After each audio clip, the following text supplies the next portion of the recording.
자, 미국과 이스라엘의 이란 공습으로 긴박하게 돌아가는 국제정세 전문가와 짚어봅니다. 봉영실 연세대학교 개건 교수 나오셨습니다. 안녕하십니까? 안녕하십니까? 자, 이란이 최고 지도자 하메네이의 사망을 공식화했습니다. 이란 정부는 40일간의 애도기간 그리고 7일간의 공휴일을 선포했고요. 국영방송 앵커가 이 소식 전하면서 보신 것처럼 흐느끼기까지 했는데요. 하메네이가 어떤 인물인지부터 좀 짚어볼게요. 대통령이 아니잖아요. 1979년도에 이란 혁명 이후로 이란은 이제 공화국이랑 명칭을 유지했습니다만 신정체제였습니다. 네. 그래서 대통령이 있고 의회가 있지만 또 종교 지도자가 최고 결정권을 가지고 있는 체제를 유지해 왔죠. 예. 그래서 첫 번째 최고 지도자였던 호메이니옹이 사망한 다음에는 그 이후 37년 동안에 이번에 사망한 것으로 알려진 하메이니옹이 그 최고 지도자로 집권을 했습니다. 네. 이번에 사망으로 86세로 사망을 했는데요. 네.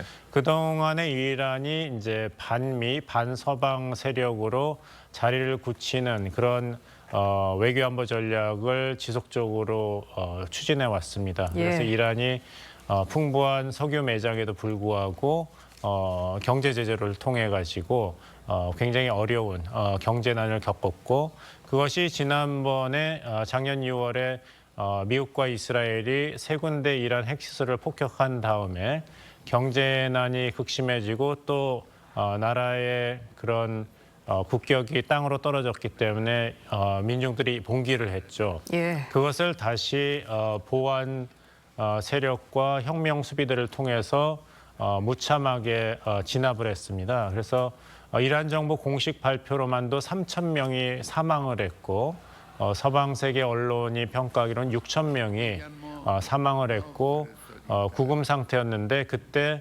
미국의 트럼프 대통령이 그런 탄압을 멈추지 않으면은 이란에 대해서 미국이 군사 행동을 고려할 수 있다고 한 다음에 그것이 중지된 상태였습니다. 네. 그 다음에 이제 미국이 이번에 이란 수뇌부 제거 그리고 정권 교체라는 목표뿐만 아니라 이번에 완전히 이란의 핵 무기 생산 능력을 제로로 만들겠다는 그런 목적을 가지고 군사 행동을 계속 고려하다가 뉴욕타임즈 보도에 따르면은 트럼프 대통령의 막판까지 굉장히 고심을 했다고 해요. 네. 왜냐하면은 이란에 미국이 군사 행동을 하게 된다면 제2의 이라크 전쟁이 되는 게 아닌가, 제2의 아프가니스탄 전쟁이 또 20년 되는 게 아닌가 했는데 뜻하지 않게도 이스라엘뿐만 아니라 미국의 중동 우방 세력인 사우디아라비아가 군사 행동을 촉구했다고 합니다. 예.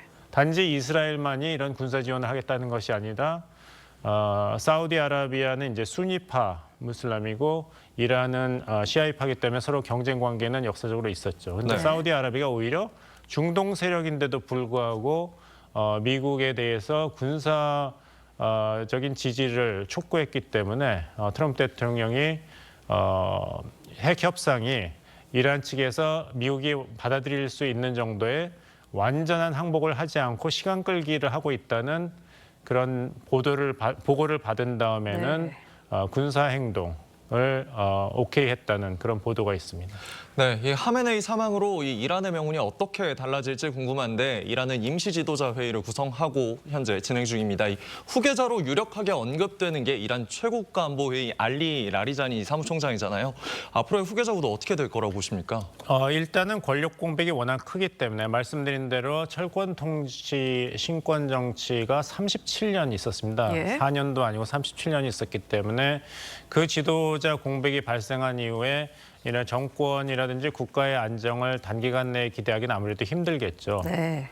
그런 것을 본다면 굉장히 혼란스러운 상태가 이어질 것이고 아무래도 최고 안보회의의 그 사무장인 라라자니 사무총장이 중요한 역할을 하겠지만 반미 강성이기 때문에 미국이 바라는 대로 조기에 전국이 안정이 되고 또 서방 세계와 교류 협력을 할 수 있는 민주화된 친미 정권이 조속히 등장하는 것은 사실상 기대하기가 힘들다. 바로 이 지점에서 트럼프 대통령이 이 군사 작전에 대한 비판을 하는 정치 지도자와 사회 여론 지도자들이 지적하는 것입니다.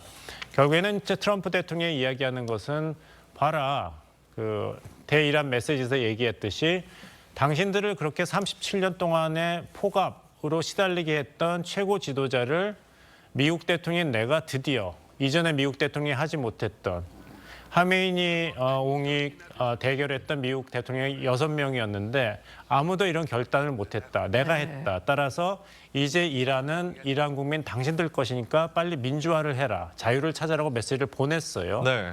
하지만 이란 국민들이 이런 폭압적이고 부패한 무능한 신정 정치 체제의 종말을 환영하는 것은 맞지만 예. 보도에서도 환호하는 게 보이지만 그렇다고 해서 그 국민들이 민주화를 빨리 성취할 수 있는 능력이 있다는 것도 아니고 그 국민들이 지지하는 정부가 탄생한다 그래서 그 정부가 앞으로 미국의 친미 정부가 된다는 보장은 없는 것이죠. 네. 그렇다면은 단기적으로는 성공의 흐름이 보일지 모르나 시간이라는 것은 상대적이기 때문에 10년, 20년 후에는 새로운 이란 정권이 어느 방향으로 나올지 과연 트럼프 대통령이 바라고 있는 2차 세계대전 이후에 독일의 변화라든지 아니면 일본이 변한 모습 그대로 나올 확률이 과연 있는가 여기에 대해서는 여러 가지 물음표가 있습니다. 네.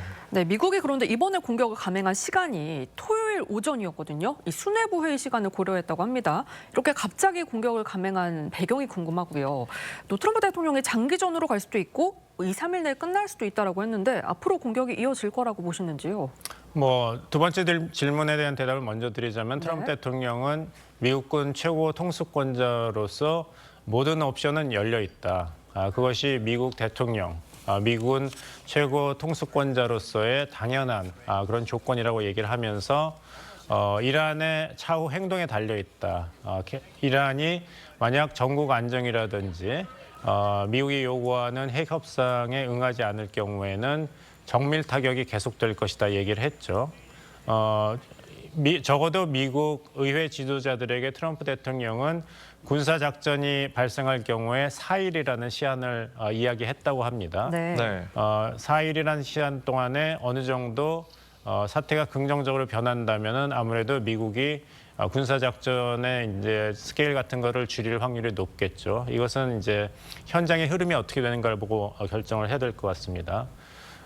왜 토요일 날 갑자기 이렇게 군사 행동을 했는가에 따르면은 예. 보도에 따르면은 이제 위트코프 특사와 트럼프 대통령의 사위 쿠슈너가 이란 측과 핵 협상을 했는데 백악관에 보고한 것은 이란 측이 진지하게 협상에 응한다는 것을 보지 못했고 네. 미국을 속이려고 한다. 계속해서 핵 농축은 주권국가의 당연한 평화적인 핵 원료 사용 권리이기 때문에 이거는 포기할 수 없지만 계속 협상하자는 식으로 시간을 끈다는 인상을 받았다는 보고를 했다고 합니다.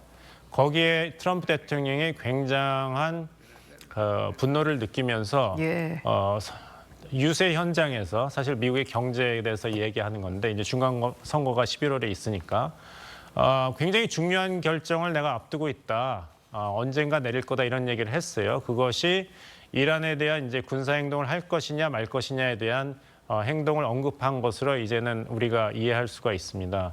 그래서 이런 보고를 받고 계속 이란 측과 핵 협상을 3월 초까지 하는 것이 무의미하다.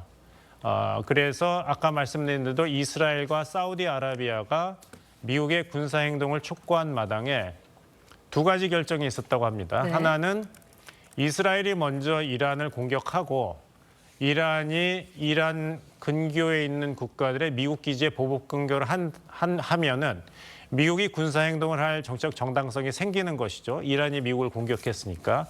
그 다음에 이란 수뇌부를 제거하는 공격을 할 것인지 아니면은 미리 할 것인지 했는데 두 번째를 선택한 것이고 사실 이제 하메이니 폭격 사살은 엄밀하게 얘기하면 미국군이 한 것이 아니라 이스라엘군이 한 것이죠. 미국은 공군력과 해군력을 이용해서 이란을 폭격한 것입니다. 여기에 딜레마가 있는 것이 최고 지도자를 제거하긴 했는데 과연 이란 내에 전국 안정화를 이룰 수가 있는가. 네. 역사적인 케이스를 보면은 지상군 투입 없이는 이 레짐 체인지를 성공한 예가 거의 없습니다. 예. 네. 이라크를 봐도 그랬고 사담 후세인 정권이 축출됐을 때 이라크 국민들이 환호를 했지만 그 다음에 어떻게 됐습니까? 2차 세계대전 이후에 일본과 독일이 서방의 세계로 끌어올 수 있었던 것은 일본은 메가더 사령부가 통치를 했기 때문이죠. 그래서 헌법도 쓰고 독일 같은 경우는 소독이 유럽 국가들, 프랑스, 영국과 잘 지냈기 때문에 서방 세계 일원으로 환영을 받고 변화한 것이거든요. 그렇다면 이런 옵션이 없는 하메이니 제거 이후에 이란이 과연 트럼프 행정부가 바라는 대로 친미, 자유, 자본주의의 평화로운 국가로 변할 것인지에 대해서는 많은 물음표가 붙습니다. 네, 그렇다면 미국 내에서 최근에 트럼프 대통령의 지지율이 굉장히 좋지 않았는데 이번 이란 공습으로 인해서 트럼프 대통령의 지지율이 좀 반등할 수 있다고 보시는지 좀 궁금합니다. 초기 반응만 본다면 도움이 되는 것 같지는 않습니다. 네. 지금 왜 우리 군을 이렇게 위험한 지경에 몰아넣는가, 이라크 전쟁과 아프가니 전쟁의 교훈을 잊었는가라는 비판이 비단 반 트럼프 민주당 지지층에서만 나오는 것이 아니라 네. 공화당 층에서 나오고 있습니다. 네. 특히 마가 미국을 다시 위대하게 만들겠다는 운동에 참여하는 지지자들이 이거는 당신이 우리와 약속한 것과 틀리다. 미국 우선주의 외교안보 정책을 하겠다 그랬는데 다시 이 제국주의의 늪에 빠지면 조지 W 부시 행정부와 무엇이 다른가? 예. 그 전쟁 때문에 미국이 몰락했고 그 몰락한 미국을 당신이 다시 위대하게 만들겠다 그래서 당신을 선출했는데 다시 원점으로 돌아온 것이 아닌가. 왜 세계 경찰 국가가 다시 되려고 그러냐 이런 비판이 벌써 나오고 있습니다. 네, 마지막 질문 드릴게요. 이란도 지금 이틀째 보복 공습에 나서고 있거든요. 이라크 미군 주둔공항에 폭발음이 들리기도 했고요. 지금 보여드릴 텐데 두바이의 랜드마크 고급 호텔에도 폭발이 일어났고 지금 두바이 국제공항까지도 아수라장이 됐다고 하는데 이란의 구심점이 사라진 상황이잖아요. 어느 정도까지 반격이 가능할지 그리고 세계대전으로 확정 가능성은 어떻게 봐야 될까요? 확전 가능성은 없다고 보입니다. 왜냐하면 구심점이 없어졌기 때문에 이란 군부도 보복에 제한이 있을 것이고 하지만 북한이 이것을 면밀히 보고 있을 텐데 네. 트럼프 행정부와 협상은 의미가 없다. 결국은 협상을 하다가 군사행동을 하는구나 해서 앞으로 미국 간의 비핵화 협상이 더 어려워지지 않을까 걱정이 됩니다. 네, 지금까지 봉영식 연세대학교 개건 교수와 함께했습니다. 오늘 말씀 감사합니다. 감사합니다.